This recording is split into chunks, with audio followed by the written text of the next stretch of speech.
كما صليت على إبراهيم وعلى آل إبراهيم إنك حميد مجيد اللهم بارك على محمد وعلى آل محمد كما باركت على إبراهيم وعلى آل إبراهيم إنك حميد مجيد أما بعد فأعوذ بالله من الشيطان الرجيم بسم الله الرحمن الرحيم قل أندعو من دون الله ما لا ينفعنا ولا يضرنا ونرد على أعقابنا بعد إذ هدانا الله كالذي استهوته الشياطين في الأرض حيران له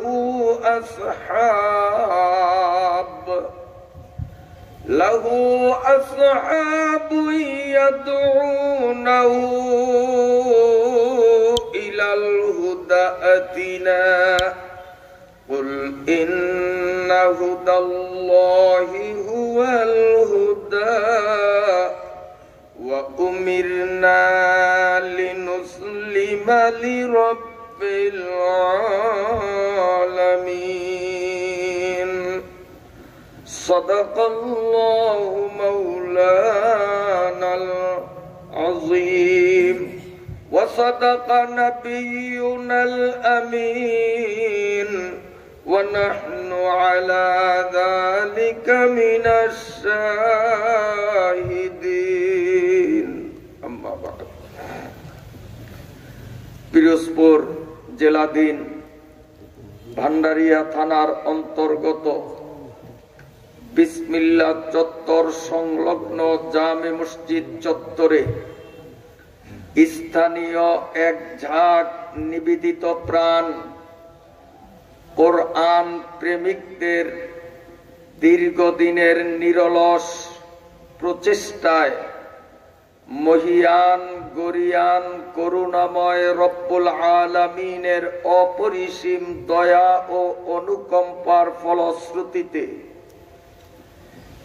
একটানা 7 দিন ব্যাপী আয়োজিত ঐতিহাসিক বার্ষিক তাফসীরুল কোরআন মাহফিলের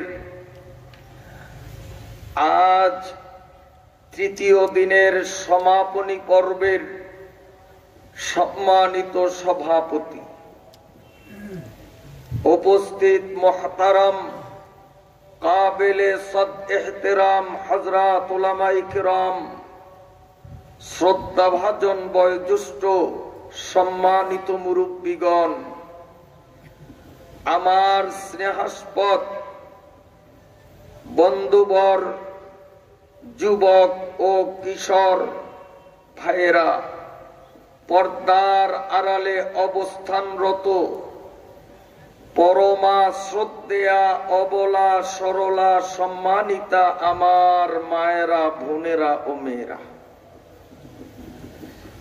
ইন্তেজামিয়া কমিটির পক্ষ থেকে 7 দিন ব্যাপী আয়োজিত ধারাবাহিক তাফসীরুল কোরআন মাহফিলের আজ তৃতীয় দিনের শেষ অধিবেশনে আমার মতো নগণ্যকে পবিত্র ভূমি মক্কা নগরীতে অবতীর্ণ 165 আয়াত বিশিষ্ট অনন্য সূরা সূরাতু আল আনআমের 71, 72 ও 73 মোট 3টি আয়াতে কারিমা আলোচনা করার সিদ্ধান্ত হয়।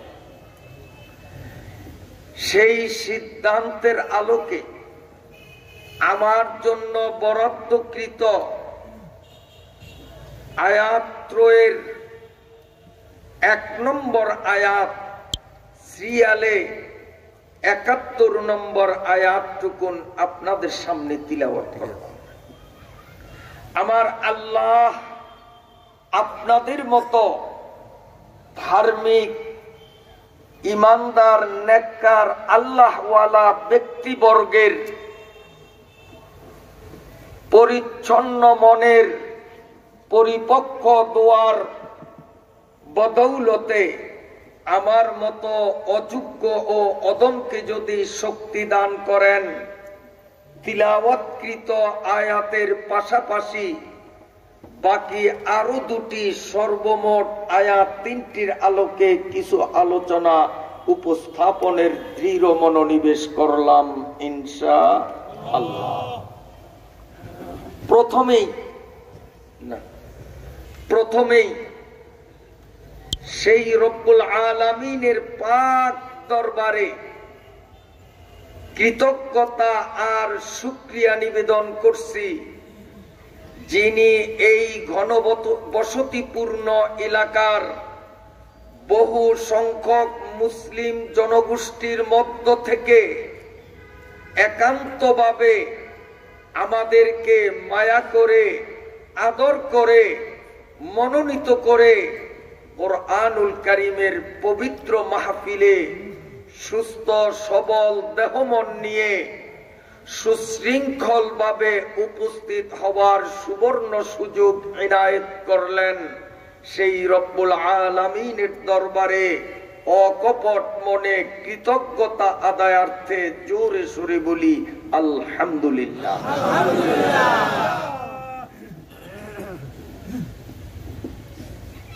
হযরতে আব্দুল্লাহ ইবনে মাসউদ রাদিয়াল্লাহু তাআলা আনহুকে রাসূল আকরাম সাল্লাল্লাহু আলাইহি ওয়াসাল্লাম সম্বোধন করে বলেছেন, ইয়া ইবনা মাসউদ জুলুসুকা ফি মাজলিসিল ইলমি লা তামুসসু কালামান ওয়া লা তাকতুবু হারাফা খায়রুল লাকা মিন ইতাকি আলফি রাকাবাতিন ফি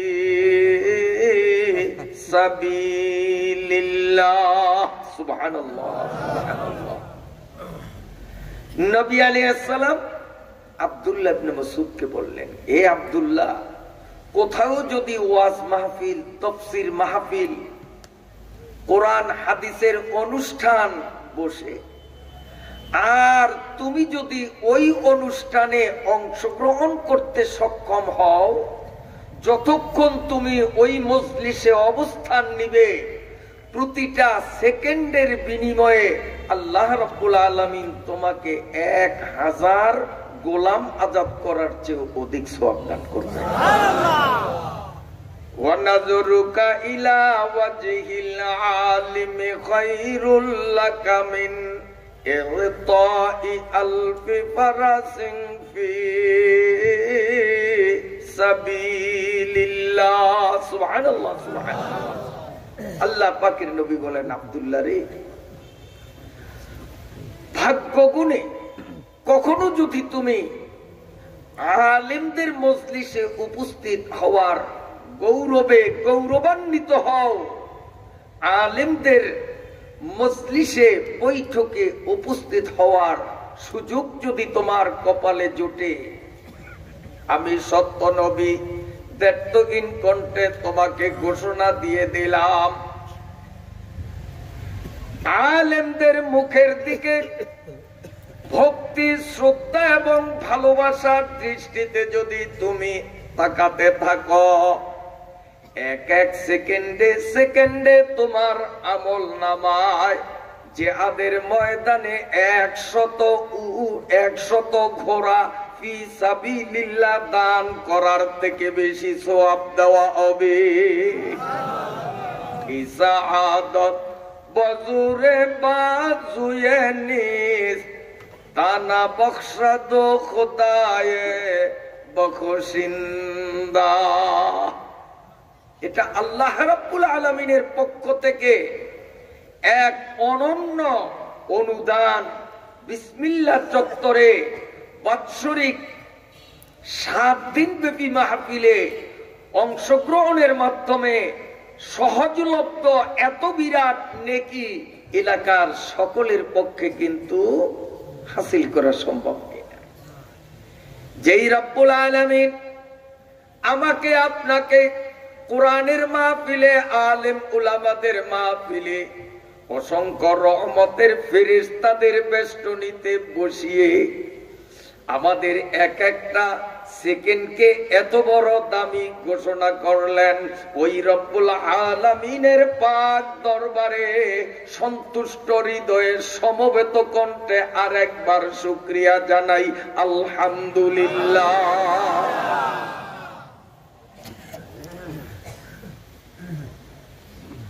আল্লাহ রাব্বুল আলামিন আদম আলাইহিস সালাতু ওয়াস সালামকে সর্বপ্রথম মানুষের উৎস হিসাবে পৃথিবীতে পাঠান। আদম আলাইহিস সালাতু ওয়াস সালাম থেকে নিয়ে ঈসা আলাইহিস সালাতু ওয়াস সালাম পর্যন্ত কালক্রমে লক্ষ লক্ষ নবী ও রাসূল আল্লাহ রাব্বুল আলামিন দুনিয়াতে প্রেরণ করেছেন।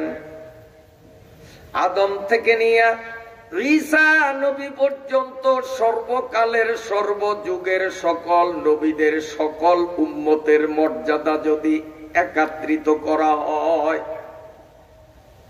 আখিরি নবীর উম্মত আমিও আপনি, আমাদের কেবল একটা মানুষকে যদি ভিন্ন দিকে রাখা হয়, আদম থেকে নিয়ে ঈসা পর্যন্ত সমস্ত নবীদের সমস্ত উম্মতের মূল্য যা, আখিরি নবীর উম্মত আমিও আপনি সেই তুলনায় এত দামি।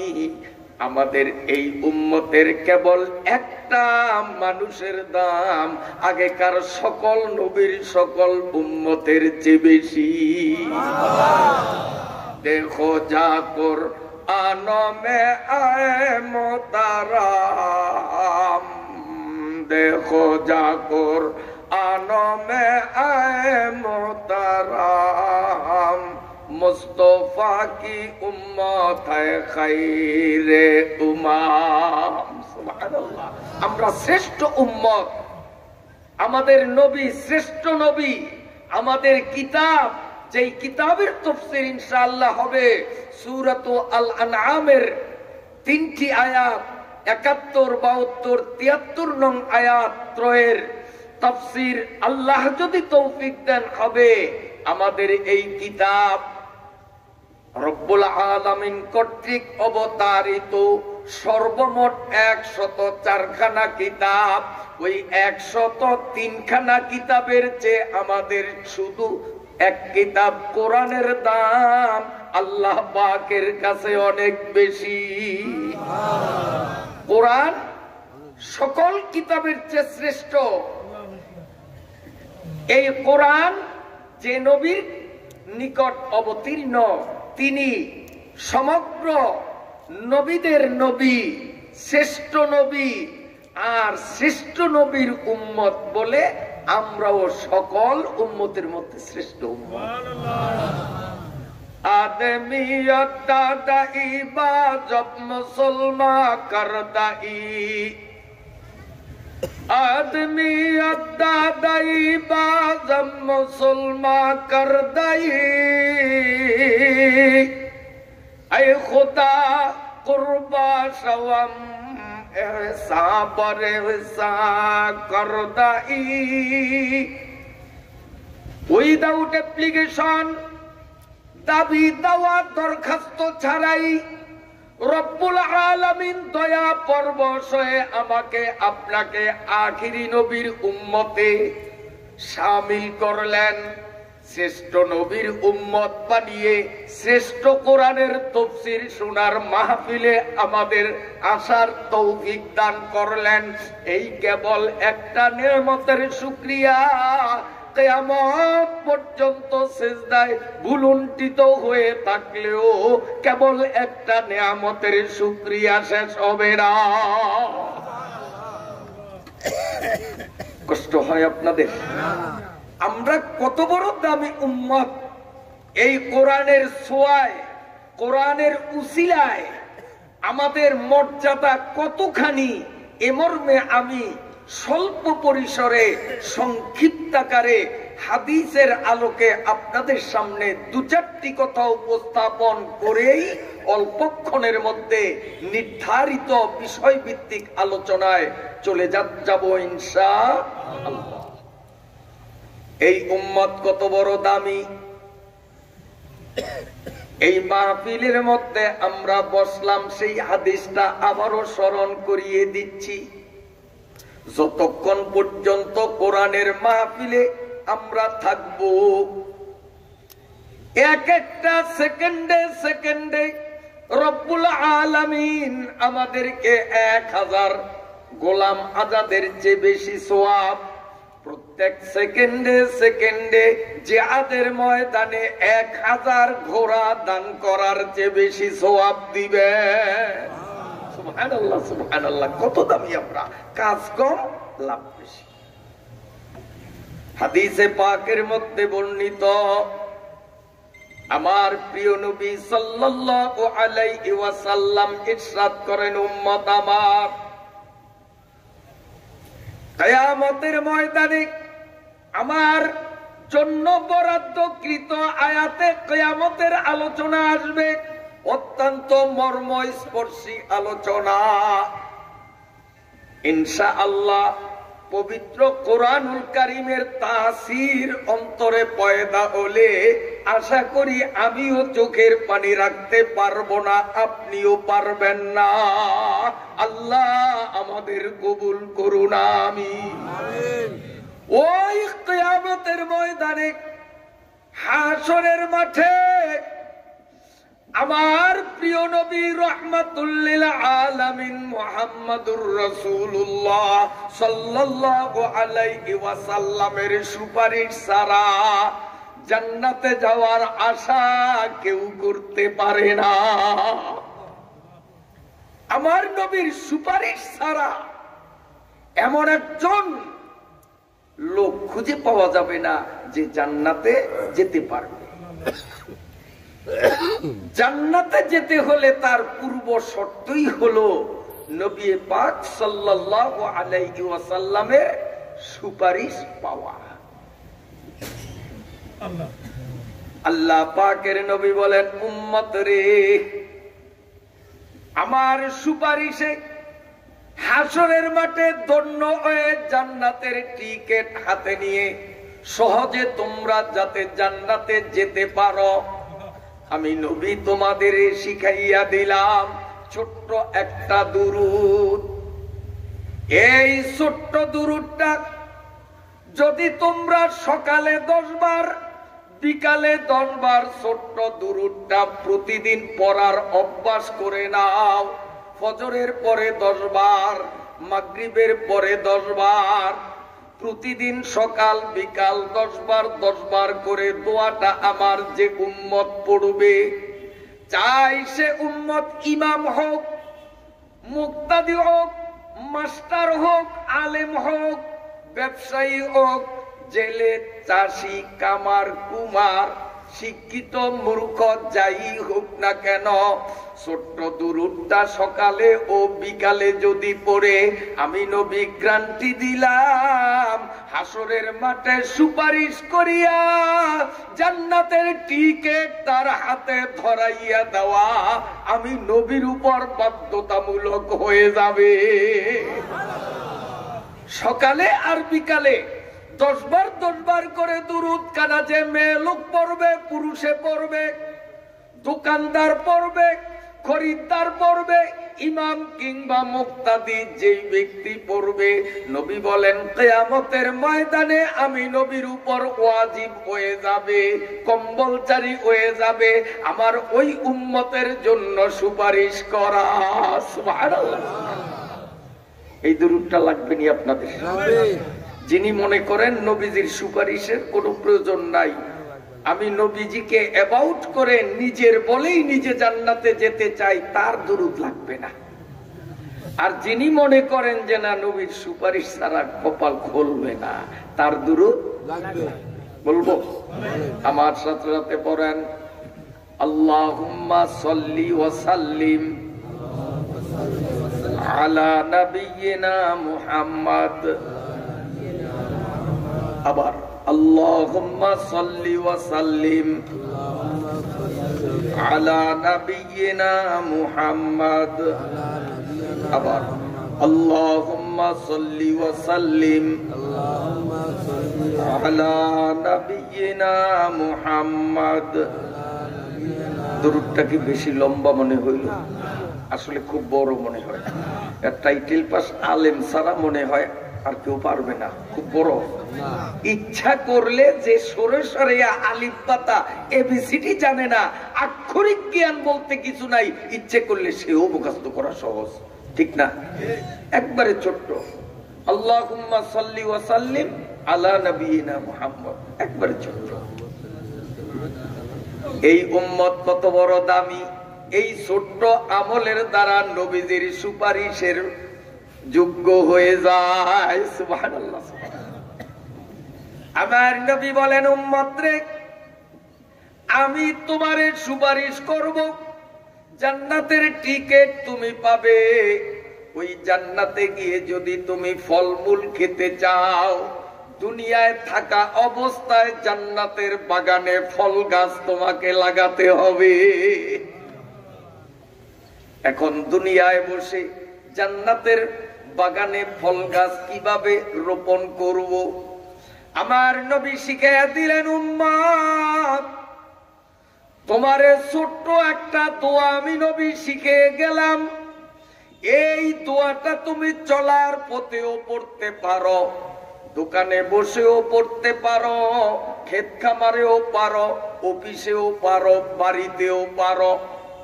24 ঘন্টার যে কোনো মুহূর্তে ওযু থাকুক আর নাই থাকুক, দাঁড়ানো অবস্থায়, শোয়া অবস্থায়, বসা অবস্থায়, যে কোনো অবস্থায় দোয়াটা উম্মত তোমরা পড়তে পারো। একবার যদি দোয়া পড়ো, জান্নাতের বাগানের সঙ্গে সঙ্গে তোমার জন্য ফলন্ত ফুলন্ত একটা খেজুর গাছ হয়ে যায়। এখানে দোয়া পড়বো, সেকেন্ডের মধ্যে জান্নাতের মধ্যে ফল গাছ হয়ে যাবে। আমার সাথে সাথে বলেন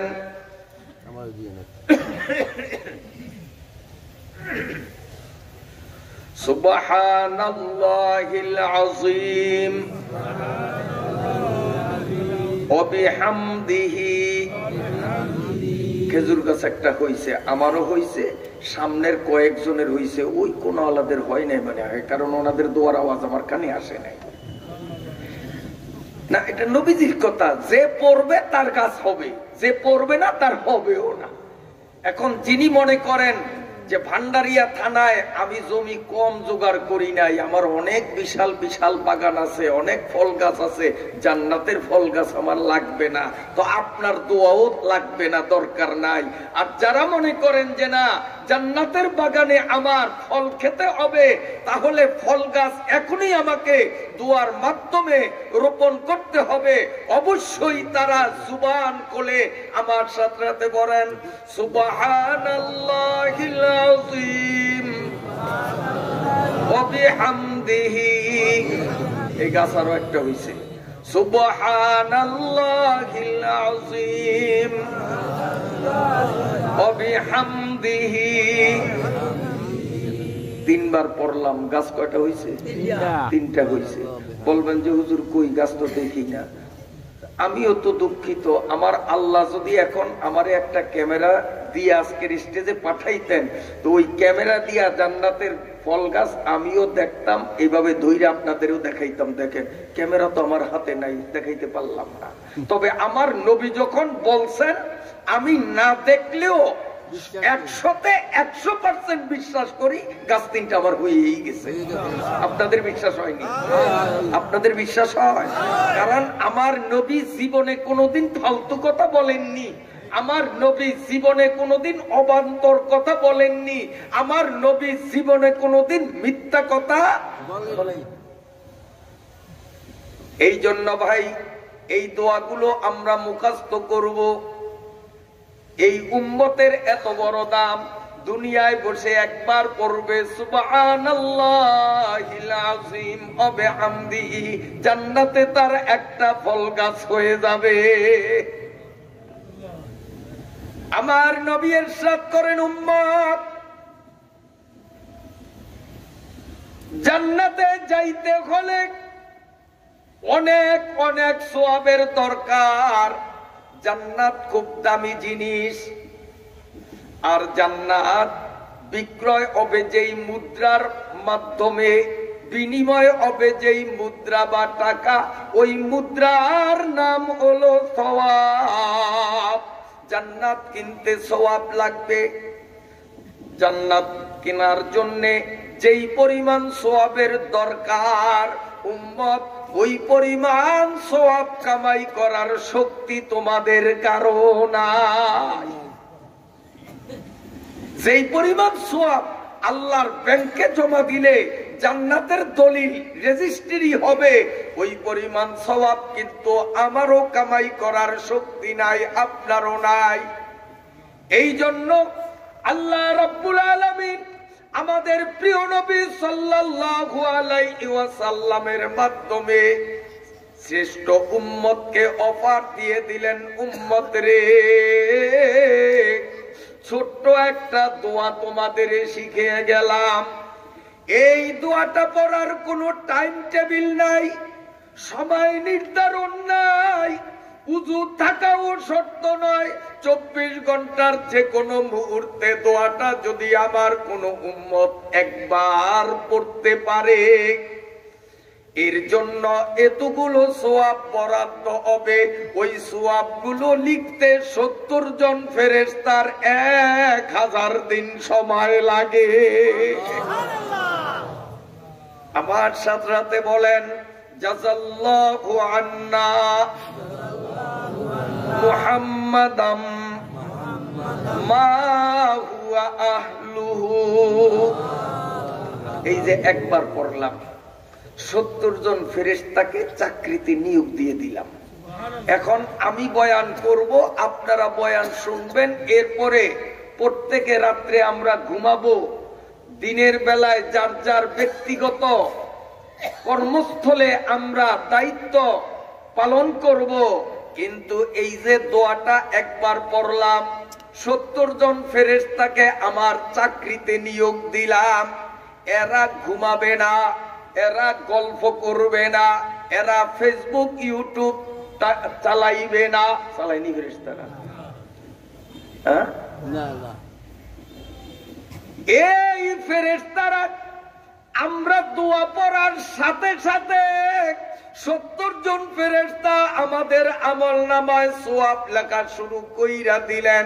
24 ঘন্টা অব্যাহত গতিতে বিরামহীন ভাবে সওয়াব লিখতে থাকবেন। লিখতে লিখতে লিখতে লিখতে 1000 দিন পর্যন্ত এভাবে লেখা চলতে থাকবে। ফেরেশতাদের চাকরির মেয়াদ আরো 1000 দিন বাড়িয়ে দিলে কেমন হয়? সবাই রাজি না? যে হুজুর আমরা গরিব মানুষ, গ্রামের বেতন কত দিতে হবে আগে সেটা তো বুঝতে হবে। উইদাউট পে, বেতন ভাতা লাগবে না, ফ্রি সার্ভিস। আরো 1000 বছর ওনাদের চাকরির মেয়াদ বাড়িয়ে দেই, বেতন দিতে হবে না। আমার সাথে বলেন, জাযাল্লাহু আন্না মুহাম্মাদাম মা হুয়া আহলুহু। আরো 1000 বাড়িয়ে দেই, জাযাল্লাহু আন্না মুহাম্মাদাম মা হুয়া আহলুহু। বিরক্ত হলেন আপনারা?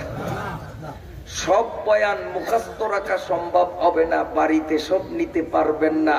তবে এই যে বিচ্ছিন্ন বিক্ষিপ্ত ফজিলত সমৃদ্ধ হাদিসের মর্মগুলো আমি আপনাদের সামনে উপস্থাপন করছি, আশা করি মূর্খ মানুষগুলো এই কথাগুলো মনে রাখতে পারবেন। কথা ঠিক কিনা? খেয়ালের সাথে শোনেন বন্ধুরা আমার, মাওলার জান্নাতে যাইতে অনেক বিপুল পরিমাণ সওয়াবের দরকার। ওই পরিমাণ সওয়াব কামাইয়ের শক্তি আমারও নাই, আপনারও নাই। এই জন্য আল্লাহ রাব্বুল আলামিন শ্রেষ্ঠ নবীর মাধ্যমে শ্রেষ্ঠ উম্মতের কাছে আল্লাহ রাব্বুল আলামিন খবর পাঠাইয়া দিলেন, বার্তা দিয়া দিলেন। আল্লাহ পাকের নবী বলেন, উম্মতরি 5 ওয়াক্ত নামাজের পূর্বে যখন তোমরা ওযু করতে বসো, ওযুর পানি হাতে স্পর্শ করার আগে তোমার অষ্টদয় জিহ্বা সঞ্চালন করে ছোট্ট একটা দোয়া যদি একবার পাঠ করো, এরপরে তুমি ওযু করতে থাকো, আমি নবী জানাইয়া দিলাম এই উযুটা না ভাঙ্গা পর্যন্ত তোমার ডান কাঁধের বাম কাঁধের উভয় ফেরেশতা তোমার আমল নামায় সওয়াব লিখতে থাকবে। ডান কাঁধের ফেরেশতার দায়িত্ব বান্দার সওয়াব লেখা, বাম কাঁধের ফেরেশতার দায়িত্ব বান্দার গুনাহ লেখা। কিন্তু ওযুর আগে একটা দোয়া আছে, এই দোয়াটা যদি কেউ একবার পাঠ করিয়া এরপরে ওযু করে, এই ওযুটা না ভাঙ্গা পর্যন্ত ডান কাঁধের ফেরেশতা তো সওয়াব লিখবেনই, সাথে সাথে প্রতিযোগিতা করে বাম কাঁধের ফেরেশতাও আমলনামায় সওয়াব লিখতে থাকবে। শিখতে মন চাইনি দোয়াটি? বলবো, খেয়ালে শোনেন, গুরুত্বপূর্ণ দোয়া। যতক্ষণ উযু রাখতে পারবো ততক্ষণ পর্যন্ত 2 জন ফেরেশতা পাল্লা দিয়ে আমলনামায় সওয়াব লিখবেন। এই দোয়াটা খুব গুরুত্বপূর্ণ, খেয়ালের সাথে শোনেন, নইলে মুখস্থ রাখতে পারেন কিনা জানি না। আমার সাথে সাথে বলেন, বিসমিল্লাহ, আলহামদুলিল্লাহ। দোয়া খুব বড় মনে হয়, বেশি বড়, খুব কঠিন, হুজুররা সারা পারবে না। পারবেন? দেখি বলেন তো। মাশাআল্লাহ, আমার থেকেও তো ভালো পারলেন দেখা যায়। আলহামদুলিল্লাহ বলেন না? আলহামদুলিল্লাহ। আবার বলেন দোয়াটা, হুজুর আগের দোয়াটা। বাস বাস, দোয়া একটু বিসমিল্লাহ আলহামদুলিল্লাহ, তারপর উযু করবেন।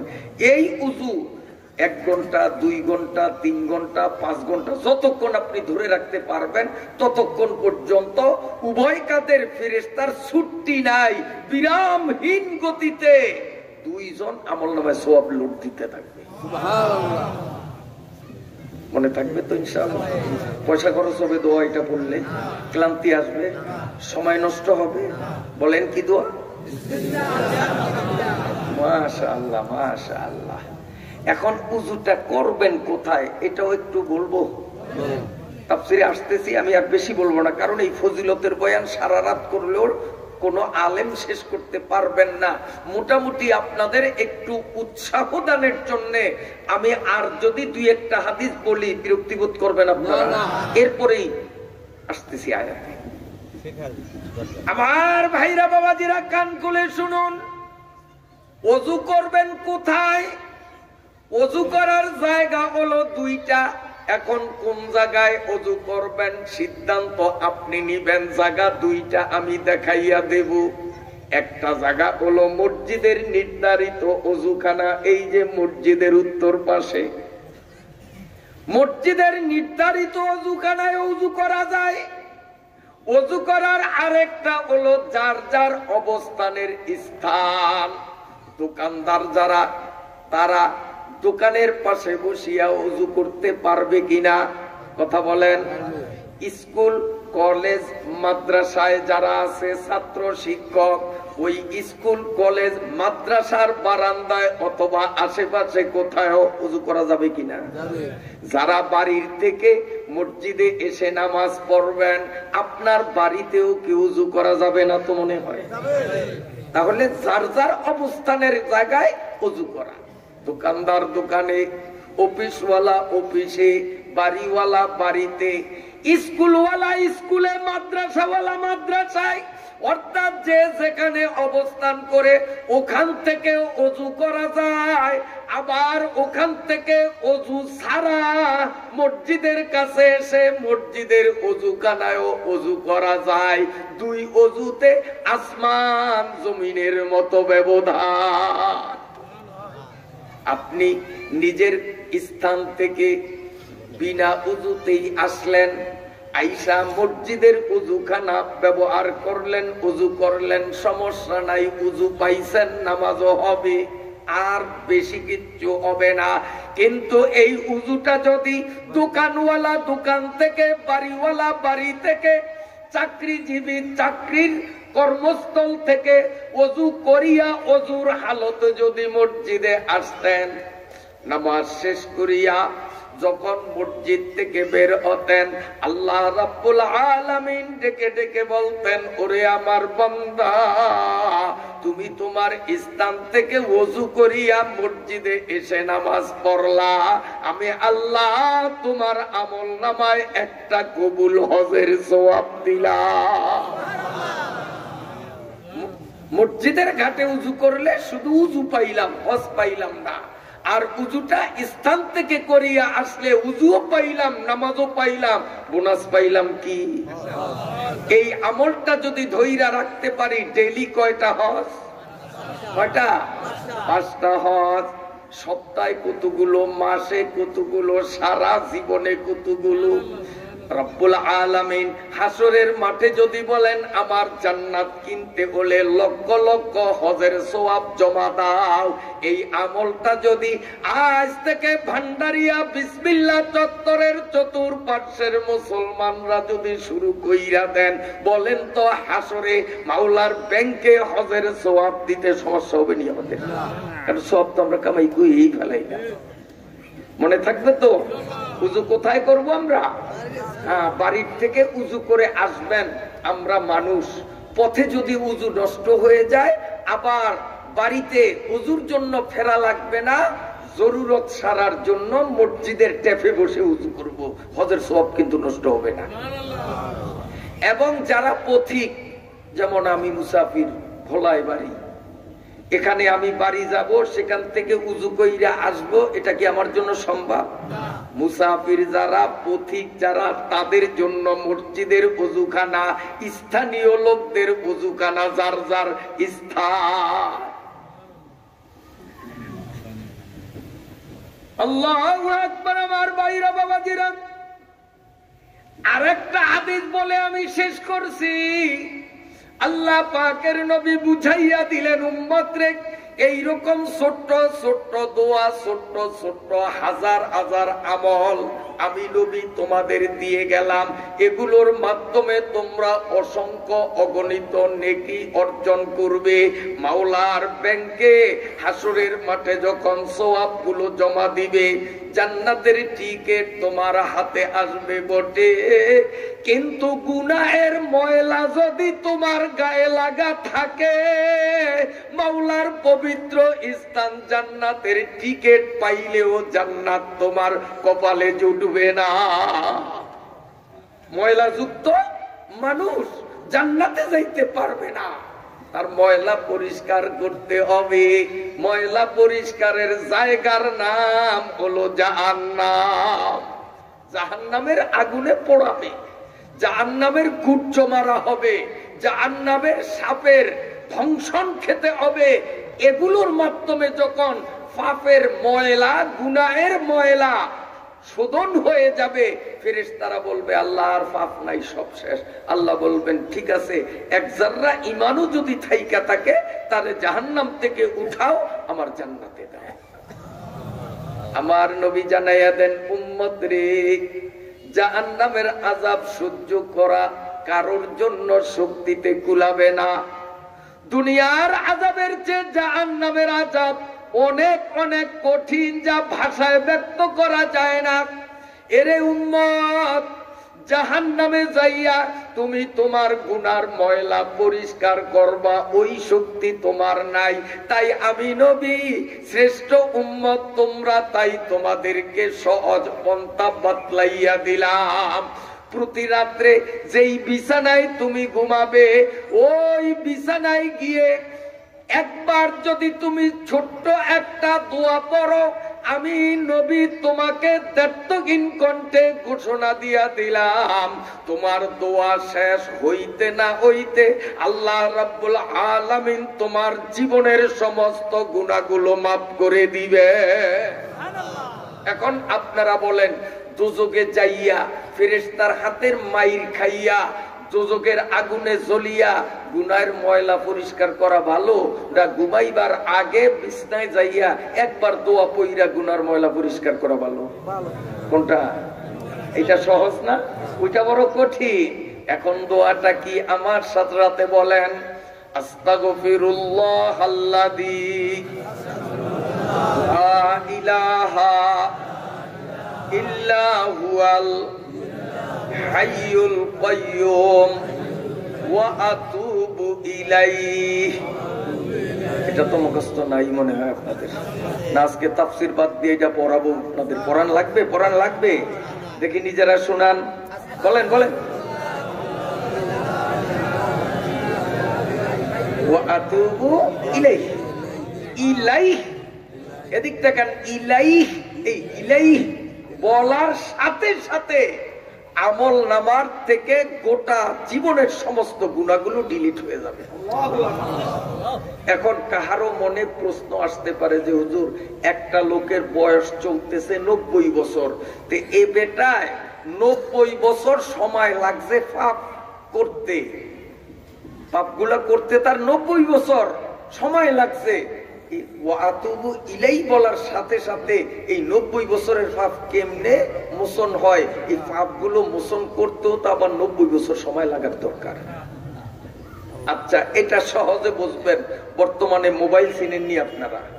মোবাইল, এখন আমি যদি 1 ঘন্টা বয়ান করি, আর যেই মোবাইলে আমার বয়ানগুলো ধারণ করতেছে, সময় কতক্ষণ লাগবে? 1 ঘন্টা। 1 ঘন্টার কবে পারবে? সম্ভব না। আবার আমার আগের হুজুর বয়ান কতক্ষণ করছেন জানি না, কয় ঘন্টা করছেন? 1 ঘন্টা। আচ্ছা, 1 ঘন্টা বয়ান করছেন, ওনার বয়ান ধারণ করতে মনে হয় 20 মিনিট লাগছে। মোবাইলে ধারণ করতে কতক্ষণ লাগছে? 1 ঘন্টাই লাগছে।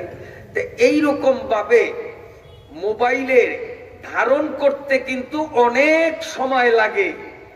50টা বয়ান আপনি মোবাইলে ধারণ করলেন, এখন এই 50টাকে মেমোরি কার্ড থেকে ডিলিট করতেও তো মনে হয় 50 ঘন্টা সময় লাগবে। আমার 2 ঘন্টার বয়ান ডিলিট করতে 2 ঘন্টাই তো লাগবে। আমার আগের খুলনার হুজুরের 1 ঘন্টার বয়ান মোবাইল থেকে ডিলিট করতে 1 ঘন্টাই তো লাগবে। ঢুকাইতে লাগছে কতক্ষণ? 1 ঘন্টা। মুছতে 1 সেকেন্ডও না, 1 সেকেন্ড ওরা খালি ইশারা। মোবাইলের মধ্যে একটা ফাংশন আছে, ওয়াল ডিলিট, আসেনি? ওই ওয়াল ডিলিট ফাংশনে ঢুকি আমার দিকে যান, শুধুমাত্র আঙ্গুল ছোঁয়াইলেন, চাপও দিলেন না, সময়ও কাটাইলেন না। ওয়াল ডিলিট ফাংশনে গিয়া যখনই আঙ্গুলের স্পর্শ দিলেন, আমার ভাইরা বাবাজিরা, 1 লক্ষ ঘন্টার অডিও ভিডিও সব 1 সেকেন্ড লাগলো না, ডিলিট। সোয়ানের সাথে সাথে ঢুকাইতে সময় লাগলো 50 ঘন্টা, বাহির করতে লাগলো না 1 সেকেন্ড। আজকে উম্মতে মুহাম্মাদিয়া এত বড় শ্রেষ্ঠ উম্মত, এত বড় দাবি উম্মত, এই দাবি উম্মত গুলো শয়তান এবং নফসের ধোকায় পড়িয়া 90 বছর সময় লাগছে তার গুনাহ আমল নামায় ডাউনলোড দিতে, ধারণ করতে। কিন্তু ঘুমের আগে বিছানায় যাইয়া একবার যদি আস্তাগফিরুল্লাহ আল্লাযী লা ইলাহা ইল্লা হুয়াল হাইয়ুল কাইয়্যুম ওয়া আতুবু ইলাইহি বলে এই দোয়াটা হলো অল ডিলিট ফাংশন। ইলাইহি বলার সাথে সাথে সারা জীবনের গুনাহগুলো ডিলে, কোনো গুনাহ থাকবে না। পারবেন তো ইনশাআল্লাহ? নিয়ত করেন, আল্লাহ তাআলা আমাদের তৌফিক দান করেন আমল করার।